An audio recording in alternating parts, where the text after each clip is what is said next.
What's going on, guys? Bustle6 here, back to your video, and today I'm here with yet another ranking. Hooray!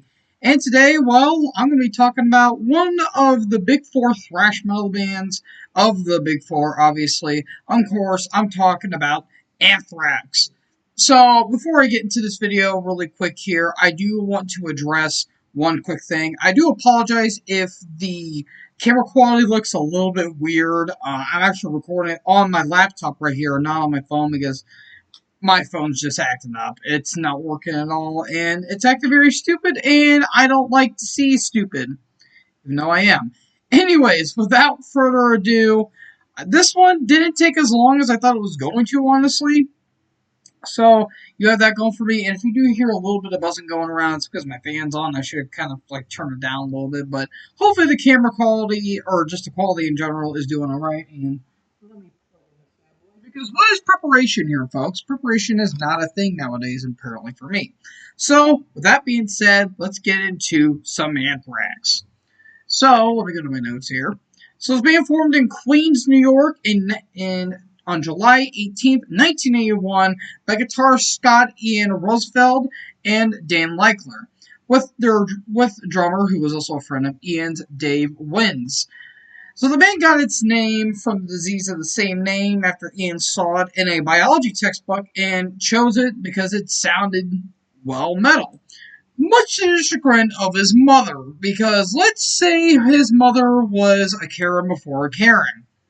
So, Dan originally wanted Scott Settree on bass when they were originally a cover band, but they would get bassist Paul Kahn. Initial lineup was completed with vocalist John Conley, but Kahn was briefly replaced by bassist Kenny Kushner before Leichler would take over on bass. Then future Hitman vocalist Dirk Kennedy replaced Conley for a few months, and the band brought in lead guitarist Greg Walls. Dave would be replaced by Greg D'Angelo, who was recommended by Walls, and Ian's then younger brother, Jason Rosenfeld, would be a temporary vocalist until Ian's old classmate, Neil Turbin, took over and joined in late August of '82. And going back to what I said about, well, Ian's mother not liking the fact that while he was in a metal band, let's just say the baby brother took the bullet for it and basically just got shafted and had Neil come in. And even around that time too, Ian's mother actually took him to a psychiatrist, quote unquote. So yeah, let's just say that she wasn't very too fond of Ian's other let's just say hobbies, for lack of a better word. So Turbin joined partially due to Walls, and Turbin will go on to say that he's, quote, the greatest guitarist that Anthrax ever had. And around this time, they released their first demo, and Turbin's first performance was at a New York club called the Great Gildersleeves in September of '82.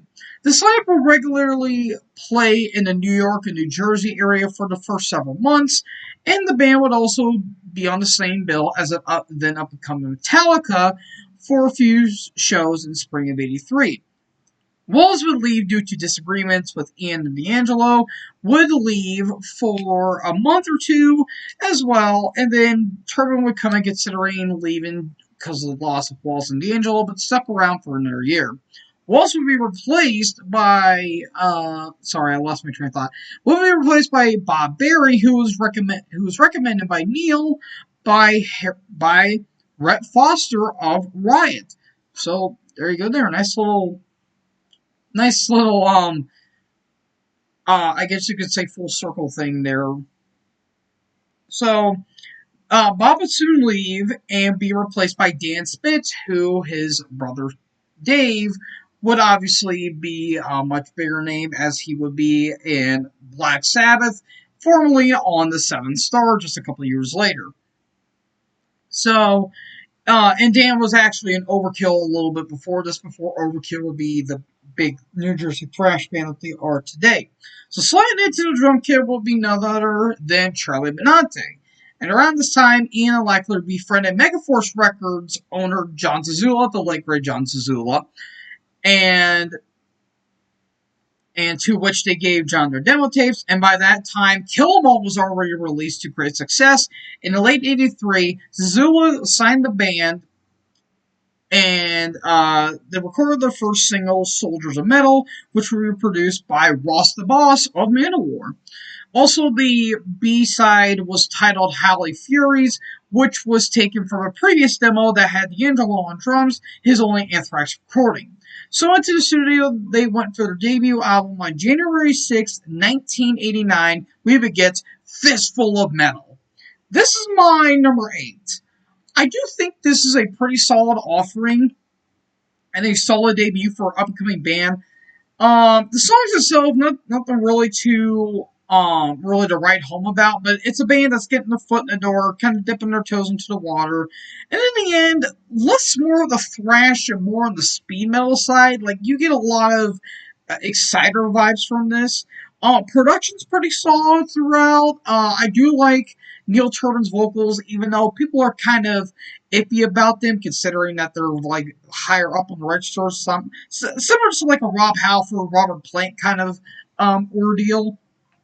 Songs themselves pretty solid throughout. Again, nothing to really write home about, but like Metal Thrashy Mad, Death Rider, Panic's really good. Nice nice double time riffs and all that stuff. Death from Above, the song Anthrax is really good. Soldiers of Metal is pretty solid. Howling Furies is a really nice ending track.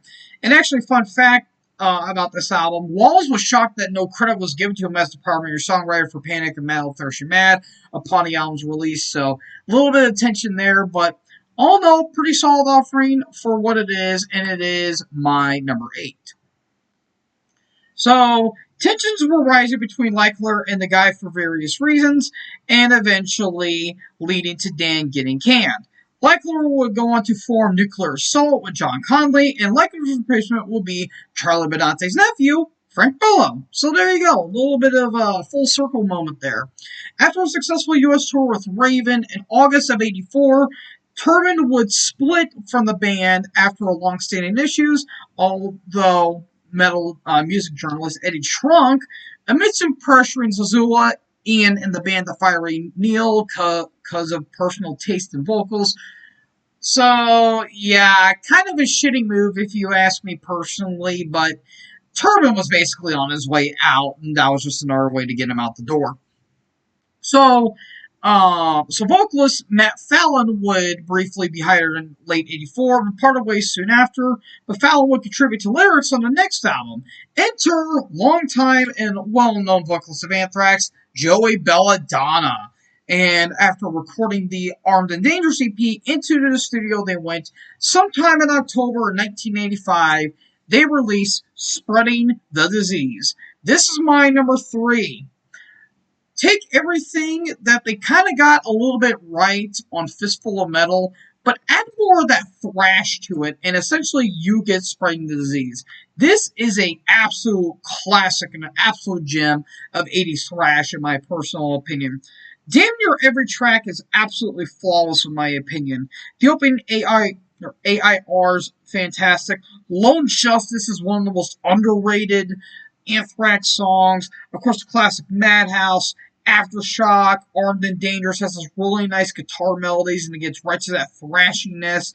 Of course, the classics Medusa, Gung Ho, top to bottom, fantastic songs throughout, and it really compliments for what they were going for at this time.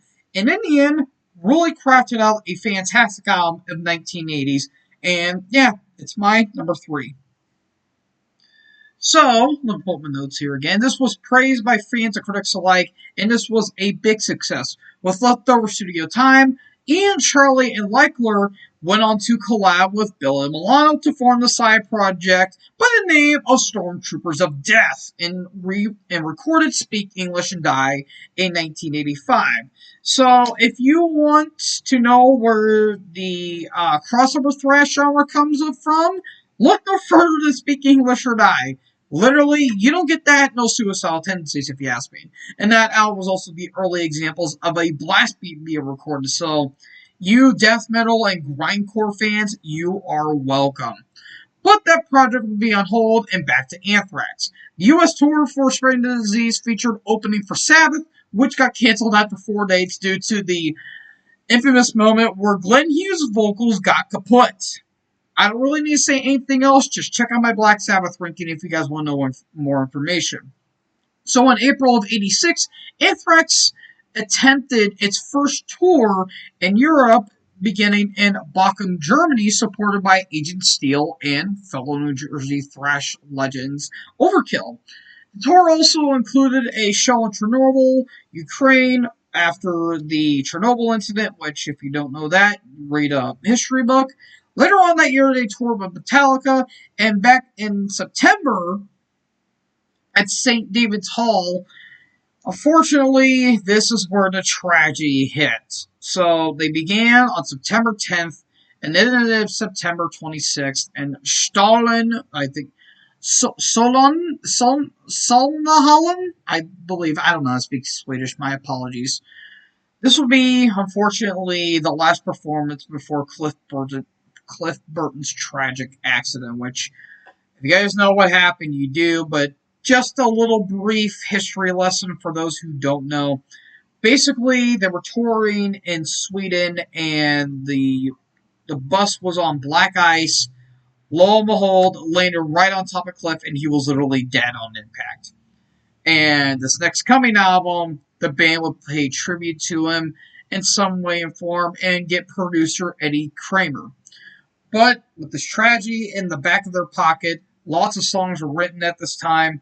And on March 16th, 1987, we would get Among the Living. This is my number one. I knew going in it was going to be my number one. This is an all-time thrash classic, not just in the 1980s, but in metal as a whole. This is a bona fide top 10 thrash album. Period. I don't care what anyone says. This is a bona fide masterpiece from start to finish.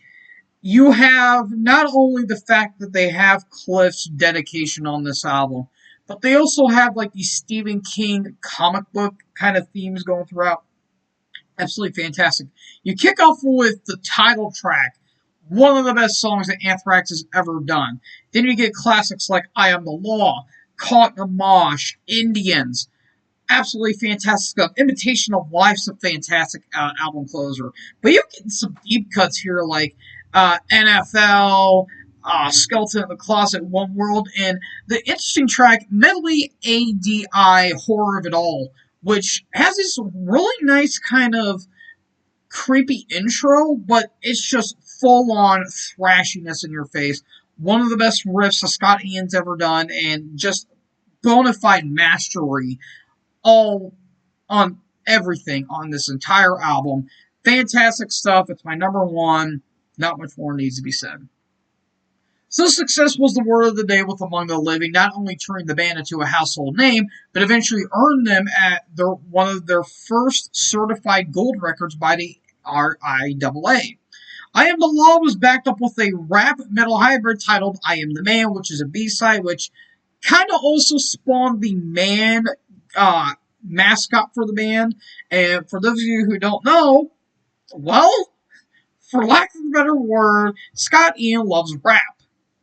And he's pretty damn good, I will admit. But that will lead into something here in a little bit that I'll get to. This further indulged for Rap's appreciation, mainly Ian, and appeared on UTFO's album Lethal. And so they would tour for over a year, touring with Metallica in Europe again, in a huge US lineup with Metal Church, Exodus, DRI, Celtic Frost, and Testament. And they also supported Kiss on the Crazy Nights tour. So after all of this touring, they went into the studio with producer Mark Dodson. And on September 19th, 1988, we would get State of Euphoria.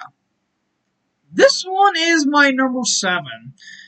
This one is a bit of a downgrade, if you ask me. Now, it's been stated that this album was rushed to hell and back, and you could clearly tell with not only the production, but the songs themselves are pretty lackluster, for a lack of a better word.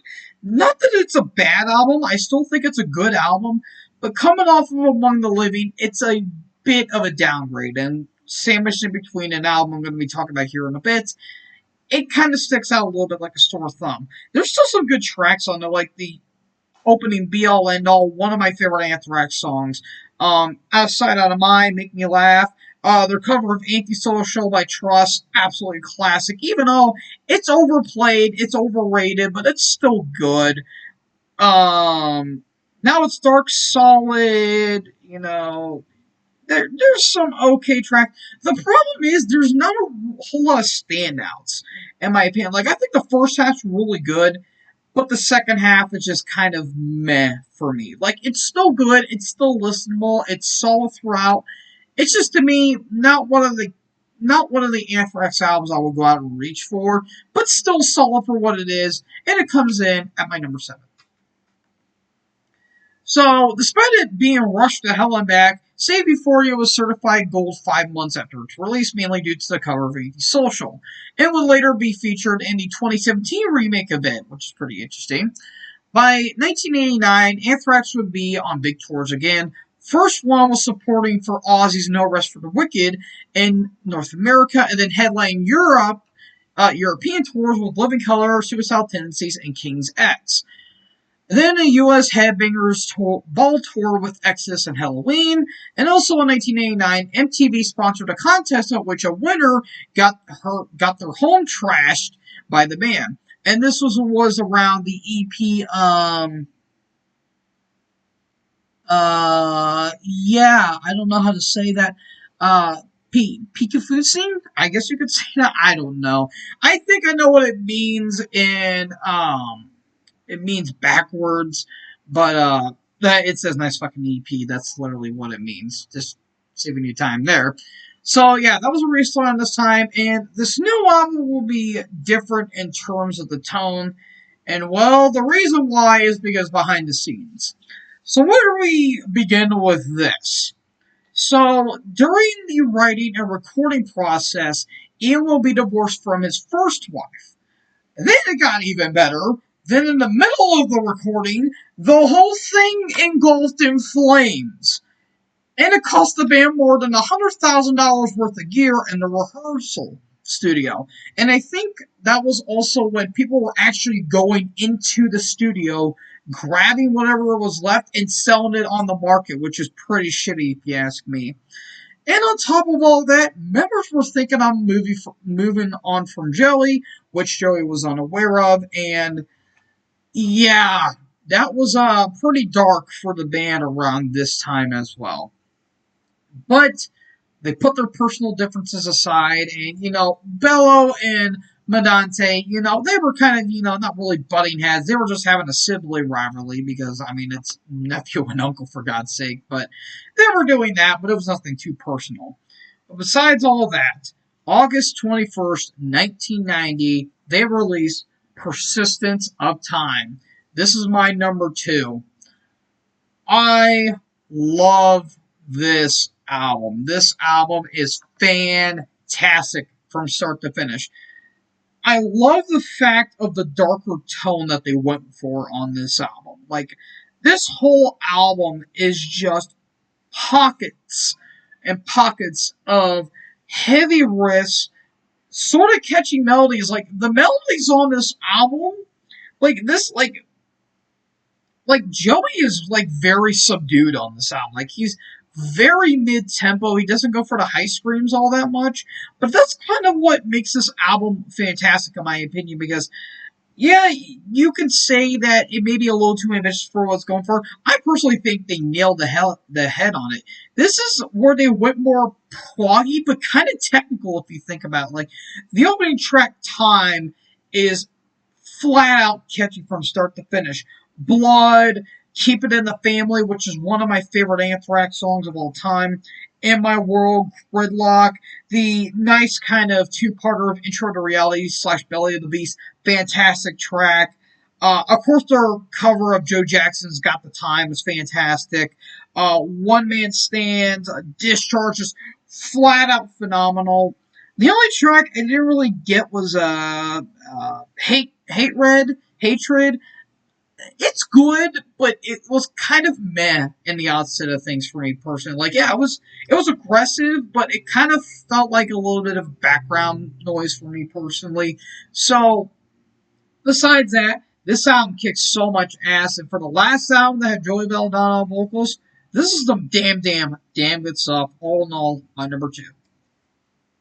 So, like I said, this would unfortunately be the last album for Joey, but this was highly praised by fans for stepping away from their silly side and got their third album to be certified gold by the RAAA, or RIAA, if you will, in early '91, and toured their ass off for this entire album. Toured for 2 years to promote this, opening for Maiden on the No Prayer for the Dying tour in Europe, in Europe and North America, and being part of the Clash of the Titans tour with Slayer, Megadeth, and opening act Alice in Chains.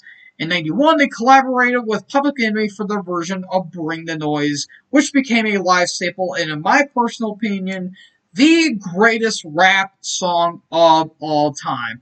It's cheesy, it's stupid, it's fun, but that's what I love about it. It's so damn fun. That's what I absolutely love about that song. And it's one of my favorite Anthrax collabs. And probably one of my favorite Anthrax songs, period. That song is so damn fun to listen to. So, after that successful hit and a successful tour, a compilation of the B-side labeled Attack of the Killer Bees was released in '91. And in early '92, shortly after signing a $10 million a year with Elektra Records and appearing on Married with Children, Belladonna will be let go due to creative differences. Shortly after they let Joey walk, they needed a new vocalist. So they auditioned vocalists from Mark of Death Angel to Spike Xavier of Mind Over 4, but eventually choosing Armored Saint frontman John Bush. And at one point was potentially a replacement for Joey, but due to drug and alcohol issues, that plan didn't come to fruition. So after getting Bush into the studio, they went. On May 23rd, 1993, we would get The Sound of White Noise. This is my number 8. I do think this album is solid for what it is, but the big problem I have with it, it's too long. I think this thing is bloated beyond belief. Like, you could have cut maybe 4 to 5 tracks and you really wouldn't miss anything. Like, this thing's, 13, 14 tracks long. It's almost an hour, and there's not a whole lot of substance to it, I will say. I will say, though, the first 3 tracks were absolutely fantastic. Potter's Field, Only, and Room for One More are absolutely standouts on this entire album. Hyper Glow is pretty solid. 1,000 Points of Hate's a really good track. Burst is a nice song.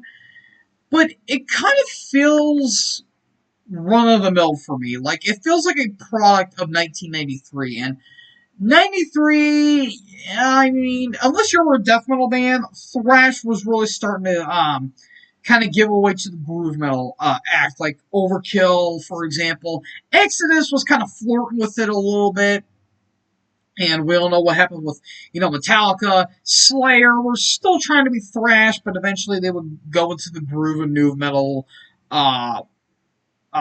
thing in the late 90s, and Megadeth were doing whatever the hell they were doing.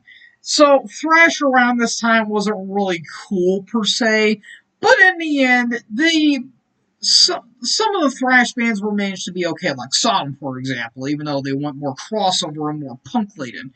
But Anthrax, at this point, were kind of just doing whatever the hell they wanted, and they were making this album. So, not bad, not terrible, but nothing really spectacular in the outset of things.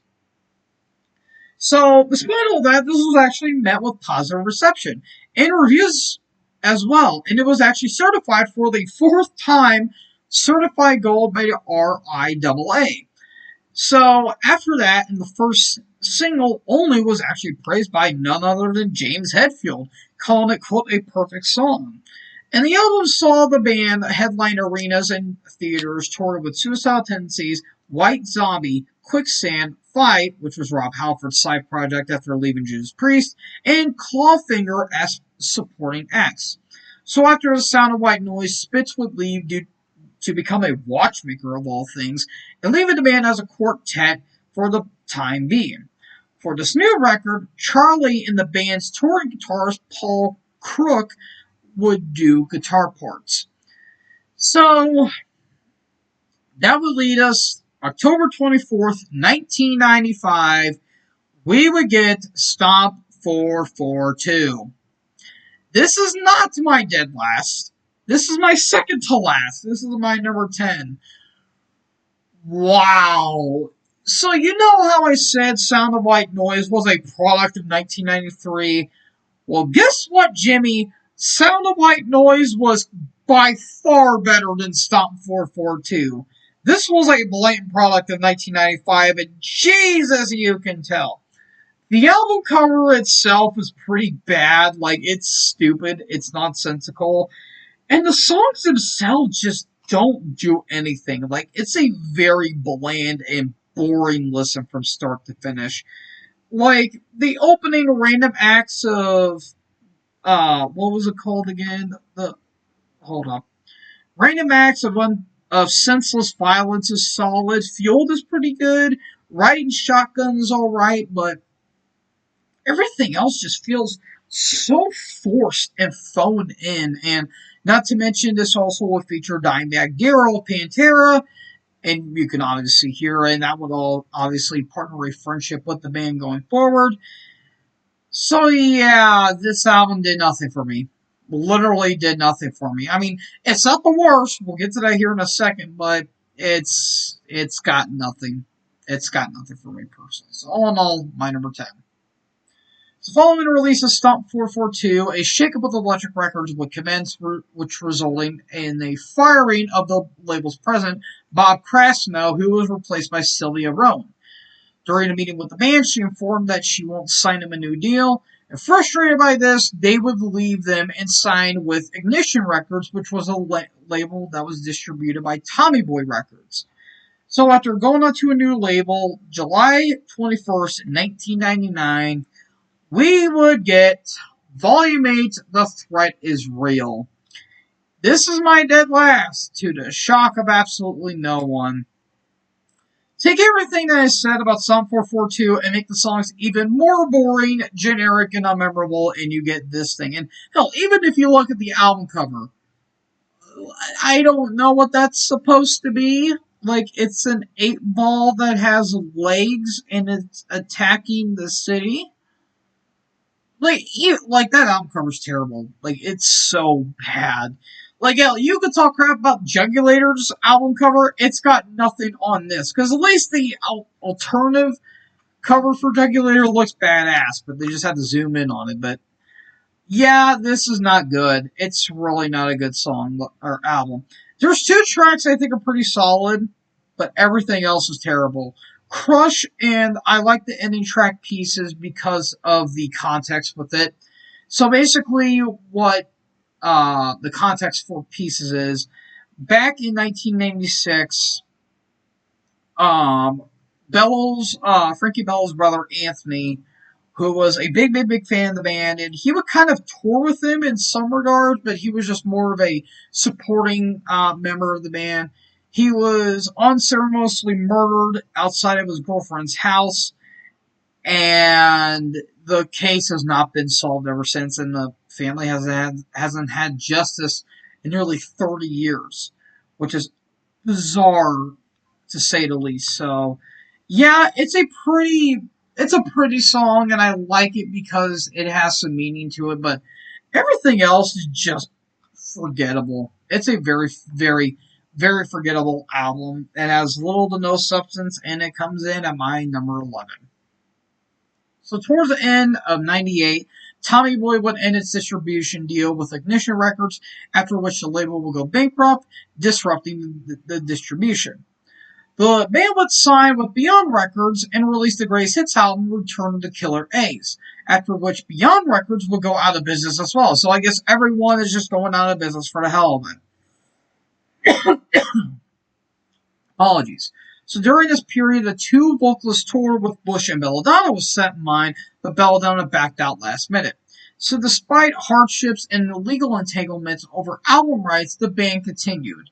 And around that, I think they were on Nuclear Blast and Sanctuary Records, so they were kind of doing a partnership deal as well. And in '01, Rob Caganio, I think that's how you say his name, would join. And then we all know what happened on September 11th. 9/11, what happened? If you don't know what that is, I don't know what to tell you. Go look at your local history lesson. So yeah, that really screwed the band over because that's when the real Anthrax scare happened. And I want to get on a little bit of a tangent. Why were people like cool with it back in the '80s, but all of a sudden they're bitching up a storm now? That makes no sense to me. Like people were cool. I don't even say they were cool with it. Like they were fine with it back in the '80s, but now all of a sudden it's a big deal now. I get it. Yeah, 2 towers exploded and it was a terrorist attack, but still, like I don't get why they're complaining it now. So again, a bit of a tangent. If I get people's feelings mixed up, I'd say grow a pair. But anyway, I'm going to lose subscribers.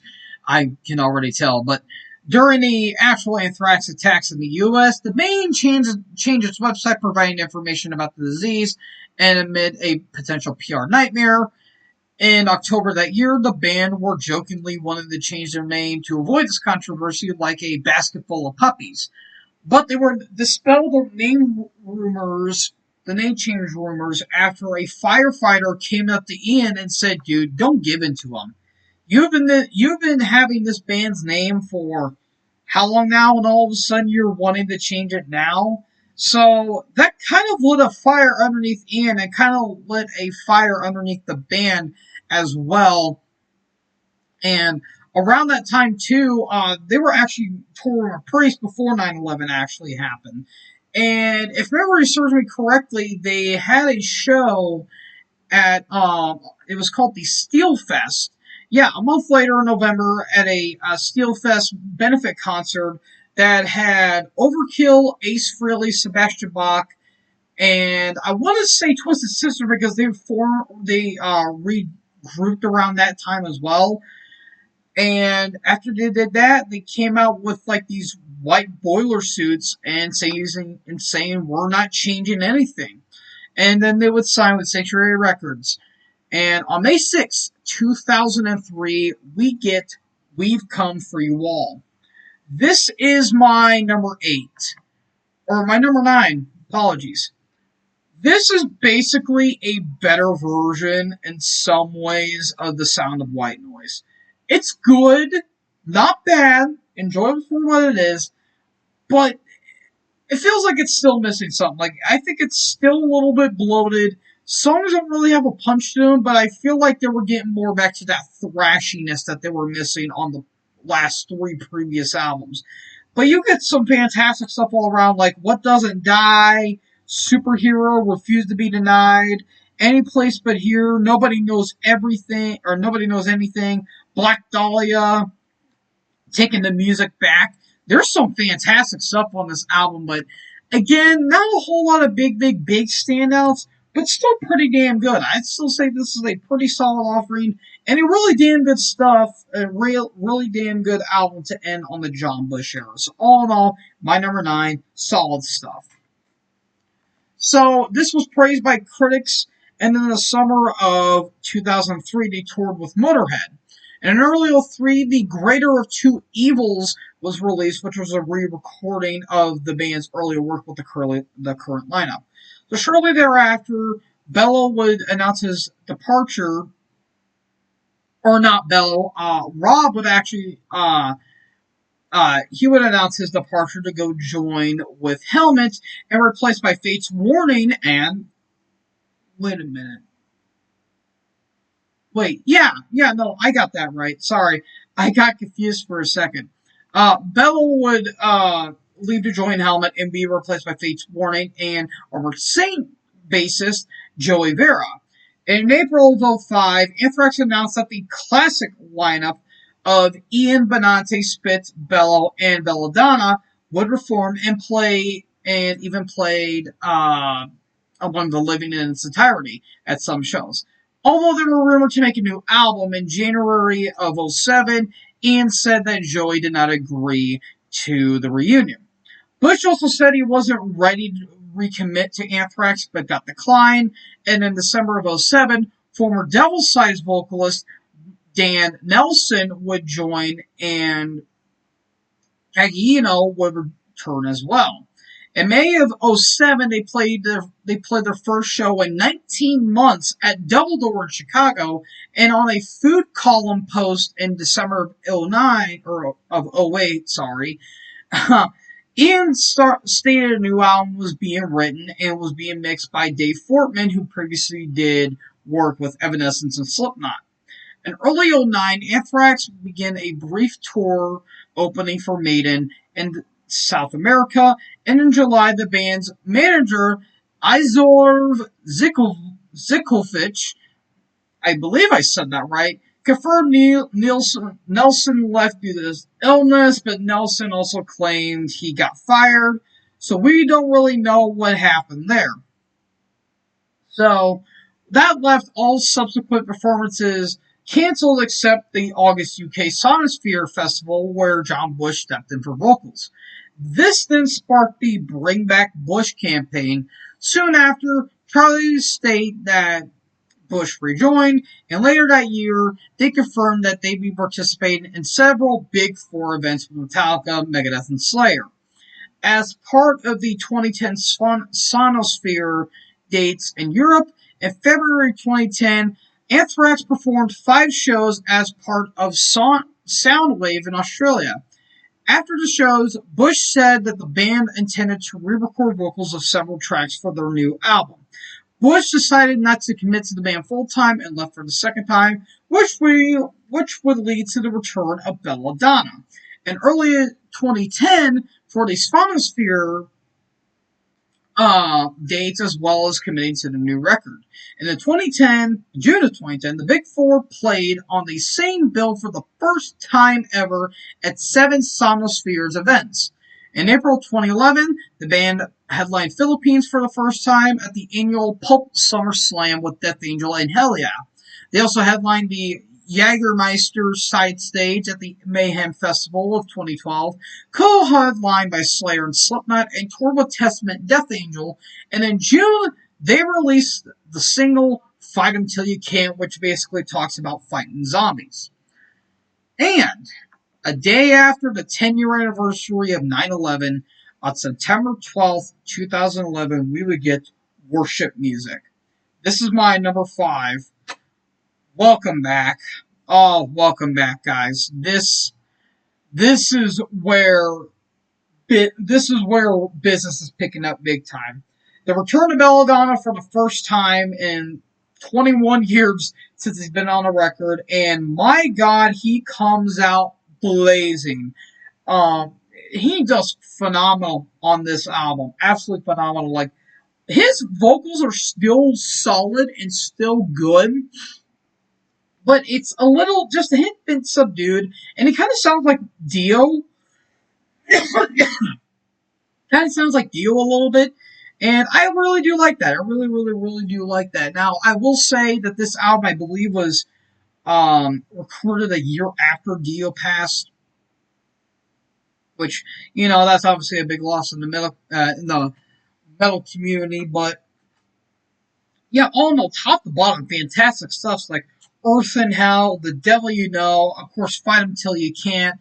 But you also got some pretty damn good deep cuts like In the End, which talks about, which is kind of a tribute to not only Ronnie but also Vinnie Paul as well.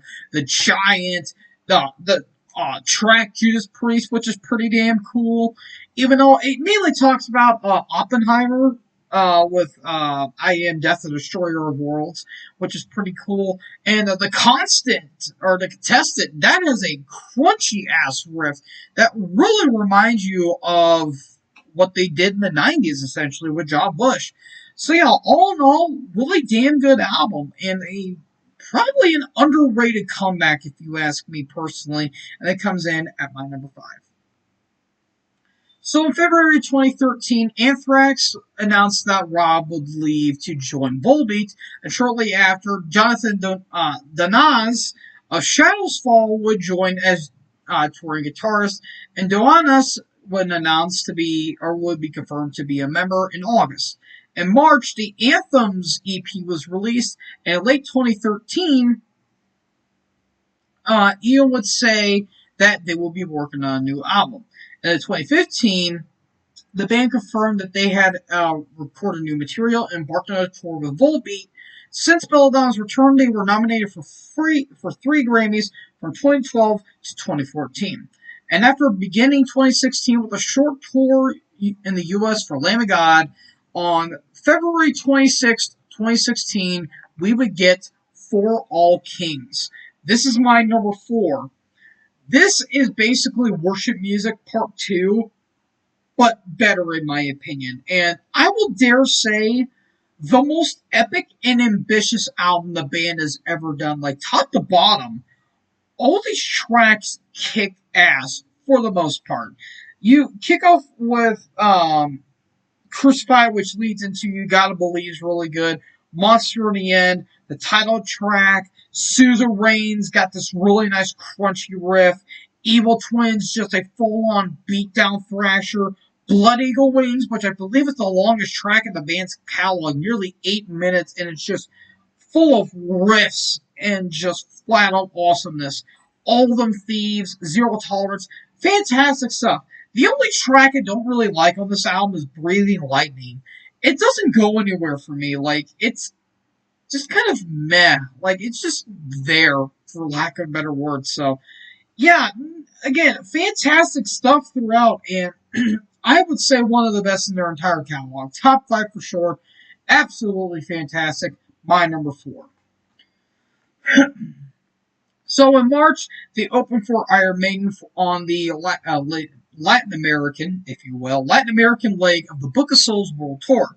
They spent the summer playing festivals in Europe before embarking on a fall U.S. and Canadian tour with Slayer and Death Angel.